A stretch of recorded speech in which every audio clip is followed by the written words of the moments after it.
Assalamualaikum warahmatullahi wabarakatuh. Anak-anakku yang hebat, mari kita mengkaji satu ayat, yaitu Quran Surah At-Taubah ayat 105 yang akan dikaitkan dengan etos kerja, materi yang akan kita bahas pada pertemuan kali ini. Oke? Kita awali dulu, lihat dulu kalimatnya. Kemudian nanti gambaran terjemah secara umum dan tujuan ayat ini arahnya kemana. Oke, lihat kalimat ini diawali dengan dua fi'il amar. Apa itu fi'il amar? Kata perintah. Mana? Kul dan i'malu. Dua-duanya adalah amar. Kata perintah. Kul, ini amar, tapi sifatnya mufrad. Karena dalam arti begini, kul, katakanlah wahai Muhammad. I'malu, ini amar juga, tapi ini sifatnya jamak, kepada seluruh atau kepada banyak orang, kepada seluruh umat Rasulullah SAW. I'malu, bekerjalah kalian. I'malu, bekerjalah kalian. Setelah kita paham bahwa kalimat ini amar, setelah kalimat amar ini pasti kesananya ada jawab daripada amar tersebut. Kenapa kita diarahkan untuk i'malu, bekerja dan bekerja dan bekerja, berkarya dan berkarya? Karena ini perbuatan kita yang dilakukan kita, maka oleh Allah fasayarallahu amalakum wa rasulahu wal mu'minun. Perbuatan kita akan dilihat oleh Allah, dilihat oleh Rasul, dilihat oleh orang-orang mukmin. Ini sandarannya di mana?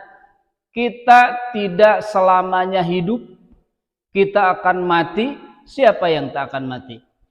Amal kita selama kehidupan ini yang kita jalani sehari-hari, buruk baik, akan dilihat oleh Allah Subhanahu wa taala, akan dilihat oleh Rasul, akan dilihat bahkan seluruh orang-orang yang beriman. Nanti ketika kita sudah ba'as, kita dibangkitkan, seluruh amal kita akan dilihat. Baiknya akan dilihat orang, buruknya akan dilihat orang. Oleh karenanya, bekerjalah sesuai aturan Allah dan aturan Rasul. Ayat selanjutnya, wasaturadduna ila alimil ghaibi wasyahadah. Amal kita akan dikembalikan kepada yang mengetahui yang gaib dan yang mengetahui yang nampak. Siapa?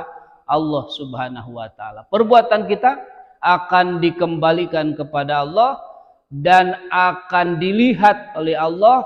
Nanti kita akan merasakan apa yang kita lakukan ketika di dunia ini. Oke.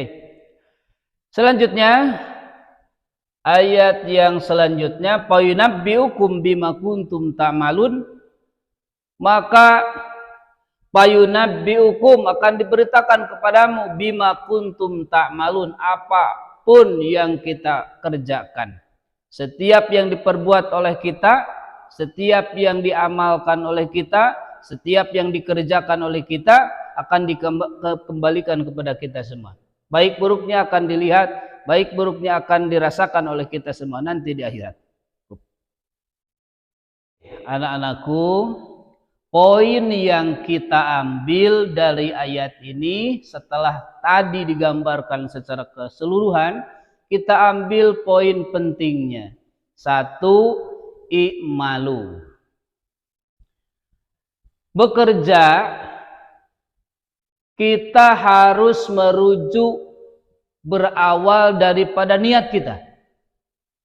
Karena niat itu adalah sandaran yang paling kuat dalam sebuah pekerjaan. Pekerjaan kita merujuk kemana? Apakah kepada keikhlasan, apakah selain keikhlasan. Dalam arti gini, Allah Subhanahu wa taala akan menghargai karya dari ikmal ini. Bahkan lebih daripada itu. Jangankan ikmalnya, niatnya saja oleh Allah sudah akan dibalas. Dalam satu hadis dikatakan, paman hamma bihasanatin, barang siapa menuju mempunyai cita-cita yang baik, mempunyai cita-cita yang hebat tentang suatu kebaikan, maka falahu, untuk beliau, hasanah kamilah. Jadi niatnya saja akan diganjar oleh Allah satu kebaikan kamilah yang sempurna. Ketika kita ikmal, ketika beramal dengan amal yang baik, maka niatnya saja sudah diberi pahala oleh Allah satu kebaikan yang sempurna. Dan kalau sampai dilaksanakan, maka akan diberi pahala oleh Allah 10 hasanah yang sempurna, bahkan lebih daripada itu, sampai 700 lipat dari Allah Subhanahu wa taala. Bagaimana kalau kita ikmal yang buruk, berbuat pekerjaan yang buruk di mata Allah Subhanahu wa taala? Paman hamma bisayiatin, barang siapa yang mempunyai tujuan, kemudian barang siapa yang mempunyai tujuan yang buruk, bagaimana? Kalau tujuannya buruk, kata Allah, maka akan dicatat oleh Allah Subhanahu wa taala terhadap orang tersebut satu keburukan. Jadi tidak 10 keburukan. Ini Rahman Rahimnya Allah, ketika kita berbuat satu kebaikan dengan yang sempurna, i'malu, maka akan dibalas oleh Allah 10 kebaikan minimal. Kalau perbuatannya buruk, maka tetap hanya satu keburukan yang akan diterima oleh orang tersebut balasan. Jadi kesimpulannya dari ikmal di sini dikaitkan dengan etos kerja.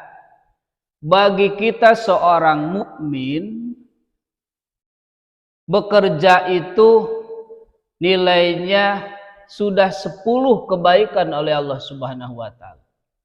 Setiap satu kebaikan maka dibalas oleh Allah jadi 10 kebaikan. Satu pekerjaan balasannya 10 imbalan dari Allah Subhanahu wa taala. Man jaa bil hasanati falahu asru amsalihha, dalam ayat lain. Tapi kalau kita melaksanakan satu keburukan, maka tetap hanya satu balasan keburukan yang kita lakukan.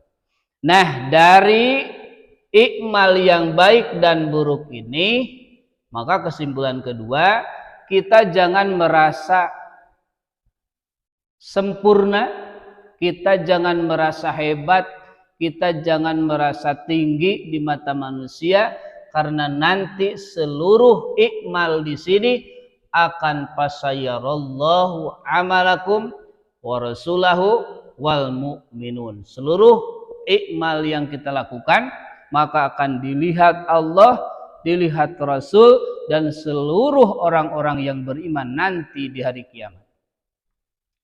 Oke, kesimpulan dari ayat ini, kita harus semangat untuk melaksanakan suatu pekerjaan, tapi ingat, harus didasari dengan niat yang baik. Kalau niatnya baik, akan menghasilkan karya-karya yang baik. Kalau niatnya buruk, tentu saja karya-karyanya pun akan buruk. Oke, pembahasan untuk kali ini cukupkan sekian saja. Mudah-mudahan walaupun hanya sekilas saja bisa dimengerti. Untuk selanjutnya nanti kita bahas secara bersama-sama. Oke, assalamualaikum warahmatullahi wabarakatuh.